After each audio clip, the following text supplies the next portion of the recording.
네, 안녕하세요. 반갑습니다. 자, 오늘은 2013년도 기출문제 풀이를 해보도록 하겠습니다.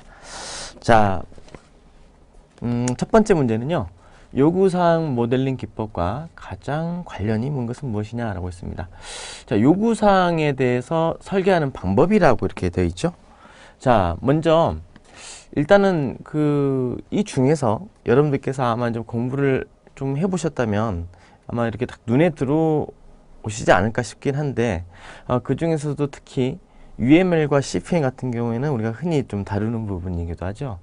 자, 이 중에서도 CPM은 결국 뭔가요? 이거는 임계 경로를 구할 때 쓰는 거죠. 임계 경로. 그러니까 임계 경로를 구하는 것 방법 자체는 결국에는 이제 뭔가 프로젝트를 계획할 때, 프로젝트를 우리가 계획할 때 이 프로젝트를 진행하기 위한 여러 작업들이 있을 거고, 이 작업들의 어떤 그 선후 관계를 이렇게 표현한 거죠. 그게 임계 경로죠. 그래서 이렇게 작업 간의 흐름을 나타내는 이런 어떤 그래프를 쭉 나타냈을 때 이 시작 작업부터 종료하는 작업까지 작업을 진행하는 데 있어서 최장 경로를 이제 구하게 되는데, 그 경로를 우리가 임계 경로라고 부릅니다.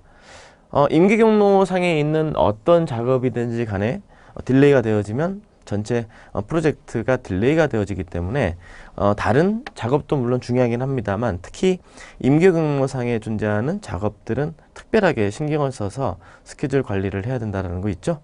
이 부분 잊어먹지 마시고요. 결국 이 임계 경로는 프로젝트를 계획하는 단계에서 이루어지는 작업이다 보니까 사실 벌써 1번 문제에 대한 답이 3번이 되겠습니다.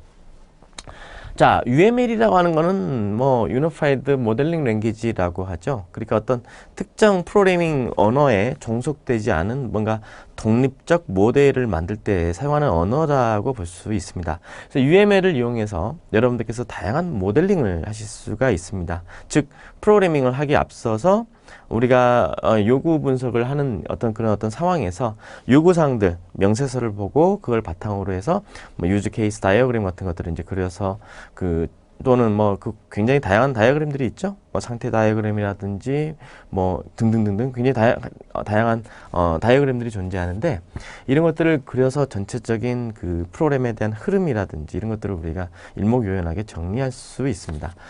자, 요즘에는 글쎄요, 이제 혹시 여러분들께서 그 자바 프로그래밍을 해보셨는지 모르겠는데, 자바 프로그래밍을 하기 위한 그 플랫폼인 이클립스에 가보면은요, 기본적으로 모델링을 할 수 있는 그 모델링 툴이 그 플러그인 형태로 제공이 되고 있습니다. 제가 정확한 이름은 기억이 안 나는데, 아무튼 UML 디자이너인가 아마 그럴 겁니다. 그래서 그걸 가지고 디자인을 많이 합니다. 물론 상용화되어 있는 아주 그냥 비싼 그 UML 도구보다는 좀 기능적으로 좀 부족하긴 합니다만, 그런 부분들이 좀 많이 가능합니다. 그리고 또 특히나 그 UML 같은 경우에는요, 도구 같은 경우에는 어떤 기능이 있냐면, 물론 UML 형태로 뭔가 우리가 모델링을 하게 되면은 이 모델을 가지고 이걸 어떤 그 프로그래밍 언어로 이렇게 프로그램을 만들어주는 어떤 그 제너레이트 기능이 있는데, 이게 역으로도 가능하죠. 무슨 이야기냐면, 소스 코드를 딱 줍니다. 소스 코드를 주고 이 소스 코드를 가지고 이 그림으로 표현하는 경우, 이게 어떤 그 흐름으로 흘러가는지 이렇게 그림 형태로 이 그 객체라든지 클래스와 클래스 사이의 관계라든지 이런 것들을 표현을 역으로 해줍니다. 그래서 결국에는 우리가 이제 유지보수할 때 굉장히 용이하다라는 거죠.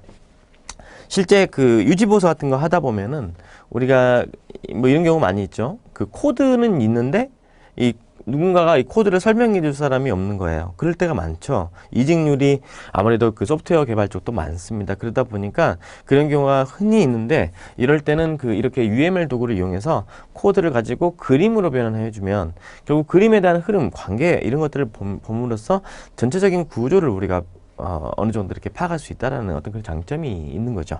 그래서 UML 도구에 대한 사용이 굉장히 많습니다. SDL은 이제 소프트웨어 구조를 설계라든지 또 동작할 때, 동작에 대한 부분을 기술할 때 사용하는 랭귀지가 되겠고요. 또 그 SCR이라고 하는 것은 소프트웨어 코스트를 이제 리덕션을 하는, 즉 이 그 소프트웨어 비용을 좀 하는 데 있어서 사용되어지는 요구사항 모델링 기법이 되겠습니다. 그래서 답은 이제 3번이 되겠고요. 자, 2번입니다. 요구공학의 공정 순서를 바르게 나열한 것은 이라고 되어져 있네요. 자, 이 문제는 사실 여러분들께서 이 문제는 의미를 잘 파악하시면 그렇게 어렵지 않게 해결이 될 수 있는 문제였다라고 보여집니다. 이런 유형의 문제들 우리가 흔히 볼 수가 있었죠.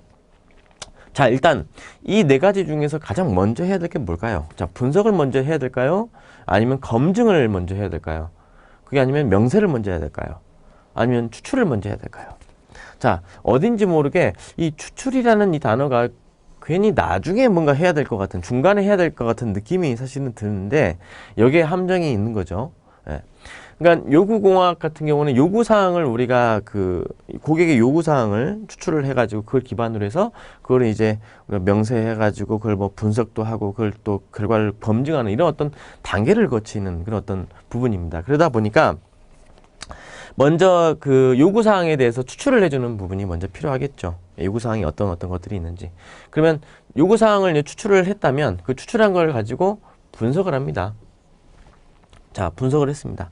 분석을 쭉 해가지고 분석한 걸 바탕으로 그걸 명세화 시키겠죠. 예, 쭉 정리를 하고 명세화했던 거를 가지고 이제 검증을 하는 이런 어떤 단계로 거쳐가게 되는 거죠.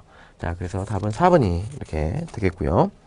자, 다음 3번 문제는 사실 그 디자인 패턴을 묻는 문제인데 뭐 이렇게 2013년 뿐만 아니라 2014년, 15년 지금 계속 디자인 패턴 문제가 나오고 있습니다.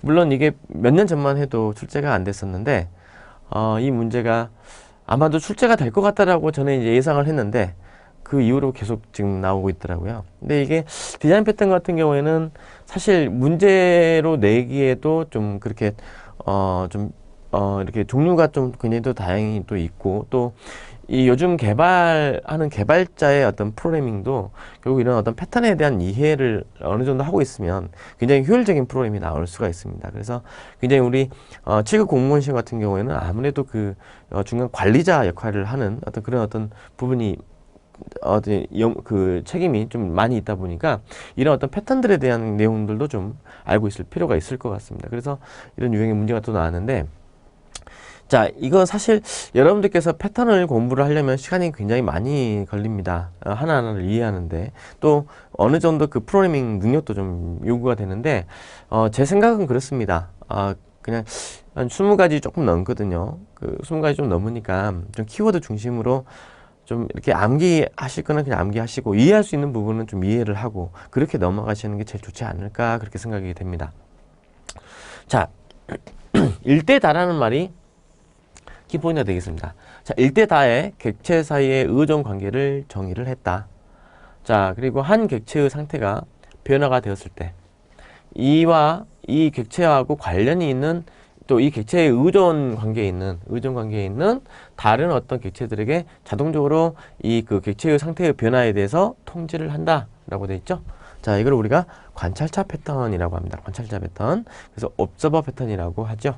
그래서 observer 패턴이라고 하는 거, 이렇게 일대다라는 말, 또 의존 관계라는 말, 이렇게 통지를 한다라는 말, 이런 부분들 위주로 이렇게 기억을 좀 해두시는 게 좋을 것 같습니다. 자, 팩토리 메서드 패턴은요, 뭐 내용을 좀 잠깐 정리를 해보자면, 클래스의 어떤 인스턴스를 생성하는 작업을, 인스턴스 생성을 자식 클래스에게, 그러니까 모든 서브 클래스들에게 전가하는 것을 말하는 거죠. 서브 클래스에게 전가를 하는 패턴을 팩토리 메서드 패턴이라고 합니다. 그래서 결국 그 서브 클래스 쪽에서 이렇게 인스턴스 생성할 때 여러 가지 어떤 여러 가지 구체적인 어떤 상황, 요소들, 이런 부분들을 이렇게 생성할 때 각각의 서브 클래스에 맞춰가지고 대입을 해서 그걸 기반으로 해서 인스턴스를 생성하겠다. 뭐 그런 부분들이 되겠습니다. 그 다음 데코레이터 패턴은 이제 뭔가 꾸민다는 이야기가 되겠죠. 네. 자, 이쪽에다 정리를 해보자면 어떤 주어진 상황이 있습니다. 예, 주어진 상황이라든지 또는 우리가 지금 사실상 이 프로그램에 어떤 패턴을 적용하고자 하는 그 대상에 대한 기능, 이 용도에 따라 어떤 객체에게 그 책임을 책임을 이제 전가하는, 붙이는, 부여하는 어떤 패턴을 데코레이터 패턴이라고 합니다. 그러니까 이 데코레이터라는 게 뭔가 그 꾸민다는 이야기죠. 뭔가 부가시킨다 그런 말인데, 어떤 그 객체에게 그 책임을 이렇게 이제 부과를 시킨다 그런 의미로 이렇게 받아들이시면 될 것 같습니다. 자, 그 다음에 이제 전략 패턴이 있죠. 전략 패턴이라고 하는 것은, 자, 어떤 문제를, 어떤 특정 문제를, 여기도 좀 적어볼까요? 그 문제를 해결하기 위한 각각의 알고리즘을 구현을 하죠. 각각의 알고리즘을 구현을 합니다. 자, 이렇게 구현을 해놓고 나서 이제 뭔가 문제가 이제 발생이 됐을 때 그 필요시마다 그 상황에 맞춰가지고 그 적절한 알고리즘을 선택해서 이 그 문제를 해결하는 그런 어떤 방법이죠. 그러니까 예를 들어서 뭐 우리가 이렇게 그 프로그래밍을 할 때 가령 이렇게 인 경우와 그 아닌 경우 이렇게 보통 나누죠. if 다음에 조건을 줘서 어떤 조건을 만족하는 경우와 만족하지 않는 경우 이렇게 나누어서 기술을 하잖아요. 자, 이런 부분을 우리가 생각했을 때, 그 이 각각의 문제라고 하는 게 이와 같은 문제가 있고 이런 유형의 문제가 아닌 문제가 있다라고 했을 때, 이 문제 만약에 상황에 맞으면 이 상황에 맞는 알고리즘을 A라고 하는 알고리즘을 수행하도록 하고, 그렇지 않으면 B라는 알고리즘을 수행하도록 하겠다 이거죠. 그러니까 서로 다른 알고리즘을 이렇게 또 준비를 해놨다가 각각의 상황에 맞춰서 그 알고리즘을 적용하겠다. 그러니까 뭔가 전략적으로 이렇게 패턴을 적용하겠다. 그런 의미로 받아들이시면 될 것 같습니다. 자, 그래서 답은 1번이 되겠고요. 다음 이제 4번 문제는 네트워크 프로토콜의 OSI 참조 모델과 가장 관련이 깊은 것은? 이라고 되어 있습니다. 자, OSI라고 하는 것은 오픈 시스템 간에, 그러니까 개방형 시스템 간에 뭔가 그 인터페이스, 그러니까 상호 접속, 인터커넥션 같은 거, 이런 어떤 상호 접속에 관련한 어떤 그런 규약을 말하는 거죠. 그래서 이 ISO라고 하는 기구가 있죠. 인터내셔널 스탠다드 오거니제이션. 이 ISO라고 하는 국제 표준화 기구에서 OSI라고 하는 그 이 7계층 레이어를, 계층을 이렇게 정의를 했죠. 그래서 이 OSI 7계층이라고 하는 것을 우리가 이제 뭐 응용 계층, 표현 계층, 세션 계층, 네트워크 계층, 데이터 링크 계층, 그 다음에 물리 계층이죠. 예, 물리 계층. 맨 마지막에는 물리 계층이고. 예. 자, 그래서 네트워크 계층, 데이터 링크 계층, 그 다음에 물리 계층, 이렇게 지금 구성이 되는데, 이런 어떤 7개의 계층으로 이렇게 이제 구분을 해가지고 각각의 기능들이, 수행하는 기능들이 이제 서로 다르게 이렇게 각각의 기능들을 이제 수행을 합니다. 각각의 계층에서. 그래서 서로 간에는 이렇게 뭔가 독립적으로 수행이 될 수 있도록 이렇게 계층화 시켜놨는데, 이런 모델을 이제 계층 모델이라고 하는 거죠. 그래서 답은 1번이 되겠고요.